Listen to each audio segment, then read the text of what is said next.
मेरे प्यारे दोस्तों,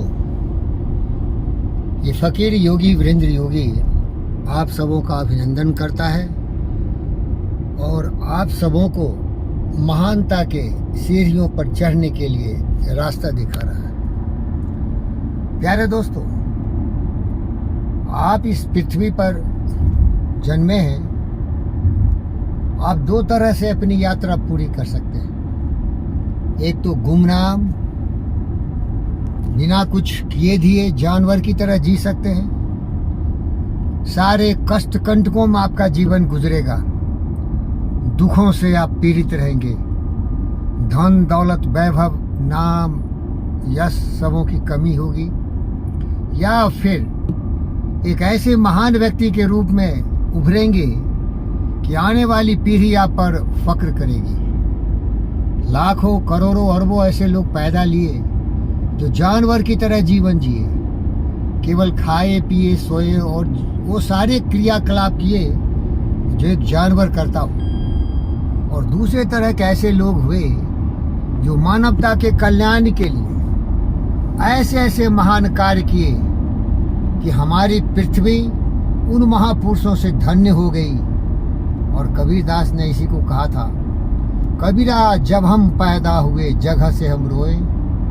कबीरा जब हम पैदा हुए जगह से हम रोए, ऐसी करनी कर चले हम हंसे जग रोए। कहने का मतलब है रोते हुए हम सभी जन्म लेते हैं, क्योंकि ये पृथ्वी दुख का एक अखाड़ा है जहां हम मुसीबतों से मल्लयुद्ध करते हैं। और हमारी सबसे बड़ी जो दुश्मन है जिससे हमें मल्लयुद्ध करना पड़ता है वह है हमारी अज्ञानता। काम क्रोध मद लोभ मोह ईर्ष्या द्वेष हमको जंजीरों में जकड़ देता है और हमें नफरत नाराजगी के तलवार से हमेशा चूभता रहता है। तो पहले तरीके के जो लोग होते हैं, पहले कैटेगरी के जो लोग होते हैं वो इसी के आते हैं और उनकी प्रतिशत 99% है। वो बड़े बड़े राजनेता हो सकते हैं, स्वार्थी लोभी लालची, देश को बेचने वाले, देश को मोड़ देने वाले, देश में अपना अस्तित्व जमाने के लिए सर्वनाश कर देने वाले। और दूसरे तरह के व्यक्ति वो होते हैं जो सत्य न्याय प्रेम शांति हिंसा करुणा दया प्रवाह में बहते हुए ऐसे कुछ पद चिन्ह छोड़ जाते हैं जिससे मानवता उन पर गर्व करती है। इस श्रेणी में आते हैं कवि, लेखक, चित्रकार, शिल्पीकार, वैज्ञानिक, जिन्होंने हमें सेल फोन दिया, बड़ी बड़ी गाड़ियां दी, एरोप्लेन दिया, जेट दिया, समय और दूरी पर विजय प्राप्त कर लिया। तो आप ये निश्चित करिए कि आप किस दिशा में जाते हैं। अगर आप निश्चित कर लिया, लक्ष्य निर्धारित किया, तो आपको एक गुरु की आवश्यकता होगी।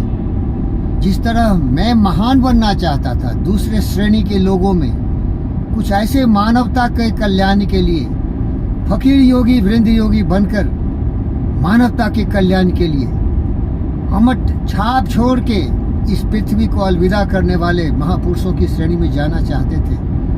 लेकिन हमें ऐसे महान गुरु की आवश्यकता थी, लेकिन मिली नहीं मिली मेरे भाई।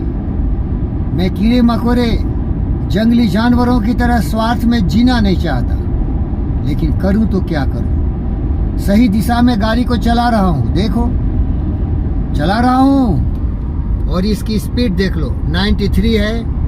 थोड़ी देर में ये 100 हो जाएगा, क्योंकि यहाँ 100 परमिसिबल है, देख लीजिए। तो जीवन की पथ में भी अगर आप द्रुत गति से चलना चाहते हो तो चालक होने चाहिए जो आपका गुरु होगा, उसके बिना ज्ञान होगा ही नहीं। उस गुरु की कृपा से विवेकानंद दुनिया के महान पुरुषों की श्रेणी में आ गए। लेकिन दूसरे तरह के भी लोग होते हैं जिन्हें गुरु तो नहीं मिला, खुद के गुरु खुद बन गए। वो थे गौतम सिद्धार्थ बुद्ध। खोजते रहे गुरु मिला ही नहीं, फिर ध्यान लगाते लगाते धारणा ध्याना से समाधि में पहुंच गए और दुनिया के सर्वोत्तम गुरु बन गए। ये थोड़ा मुश्किल है भाई। मैं भी उसी कैटेगरी में आता हूँ। आज जो कुछ भी हूँ, आपसे मैं संवाद कर रहा हूँ, आपसे मैं जुड़ रहा हूँ, ये मेरी अपनी कृपा मुझ पर ही है। आत्मविश्वास, कठोर परिश्रम, अध्यवसाय, उत्तम विचारों से प्रेरित फकीर योगी वीरेंद्र योगी सत्य, न्याय, प्रेम, शांति, हिंसा, करुणा, दया प्रवाह में बहते हुए सहयोग की भावना से मानवता के कल्याण के लिए मनुष्यता को अपनाते हुए जो कुछ भी किया हुआ आज मैं खुद किया हूँ। प्यारे दोस्तों, आप देख लीजिए, लक्ष्य निर्धारित कर लो, छोटा या बड़ा, फिर गुरु खोज लो। गुरु के बिना कुछ नहीं करोगे, बिन गुरु ज्ञान कहाँ से लाऊं। और अनवरत कठोर परिश्रम करो। जिस तरह मैं अपने गाड़ी को इस लेन में चलाता जा रहा हूँ 100 की स्पीड में, लक्ष्य पहुंच ही जाऊंगा। वो लक्ष्य जीविकी हमारा है, जहाँ की मैं एक योगी फकीर के रूप में बुद्ध और विवेक के विचारधाराओं को मानवता के कल्याण के लिए वहाँ के डॉक्टर और चिकित्सक को संबोधित करता हूँ प्रतिदिन। इसी तरह आप भी कुछ करिए। अलविदा, धन्यवाद। मैं रहूँ न रहूँ, आप लोग खुशहाल हो भाई। अगर आप ज्ञानी होंगे, विचारवान, सर्वशक्तिमान होंगे तो पृथ्वी पर स्वर्ग स्वतः उतर जाएगा। हमारे विचार से ही हमारे संस्कार बनते हैं और हमारे विचार संस्कार से हम अपनी परिस्थितियाँ प्रकट करते हैं। सब कुछ अद्भुत हो जाएगा अगर हम बुद्ध और विवेक के विचारों पर चलते हुए इस पृथ्वी को स्वर्ग बना सके। धन्यवाद।